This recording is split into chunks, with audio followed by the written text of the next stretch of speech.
தமிழக திரைக்களத்தில் குணச்சித்திர நடிகர் என்கிற பெரும் புகழை பெற்றவர். திரைக்கலைஞர்களில் குறிப்பிடத்தக்க இடதுசாரி சிந்தனையாளர் நடிகர் ராஜேஷ் அவர்கள். மார்க்சியம், பெரியாரியம், அம்பேத்கரியம் ஆகிய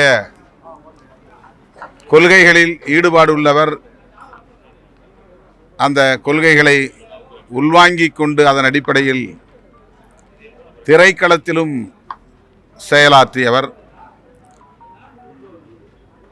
அண்மை காலமாக அவர்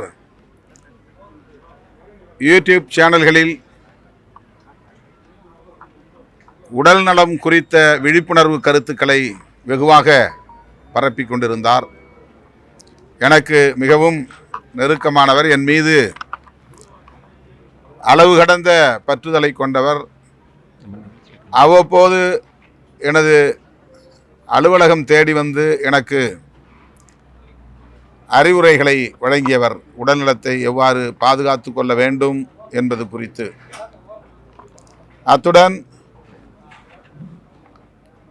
குடிநீர் தொடர்பான விழிப்புணர்வும் அவரிடத்தில் மேலோங்கி இருந்தது.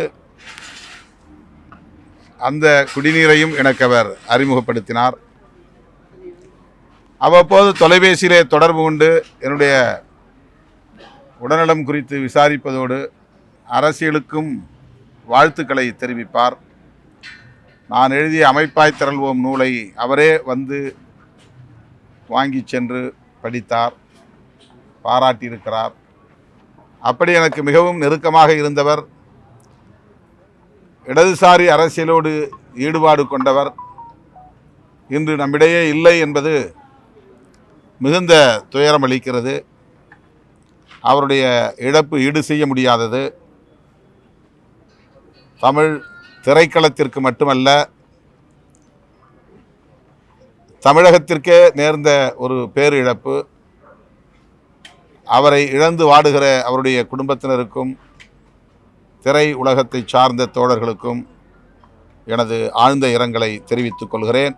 அவருக்கு விடுதலை சிறுத்தைகளின் சார்பில் எமது செம்மாந்த வீர வணக்கத்தையும் செலுத்துகிறோம். செய்திகளை உடனுக்குடன் தெரிந்து கொள்ள கீழ்கண்ட கேபிள் மற்றும் டிடிஹெச் நெட்வொர்க்குகளில் எம்நாடு செய்தி தொலைக்காட்சியை காணுங்கள். பாதகம் செய்பவரை கண்டால் நாம் பயம் கொள்ளலாகாது பாப்பா. மோதி மிதித்துவிடு பாப்பா, அவர் முகத்தில் உமிழ்ந்துவிடு பாப்பா. அண்மை செய்திகளை உடனுக்குடன் தெரிந்து கொள்ள இணைந்திருங்கள் எம்நாடு தொலைக்காட்சியுடன்.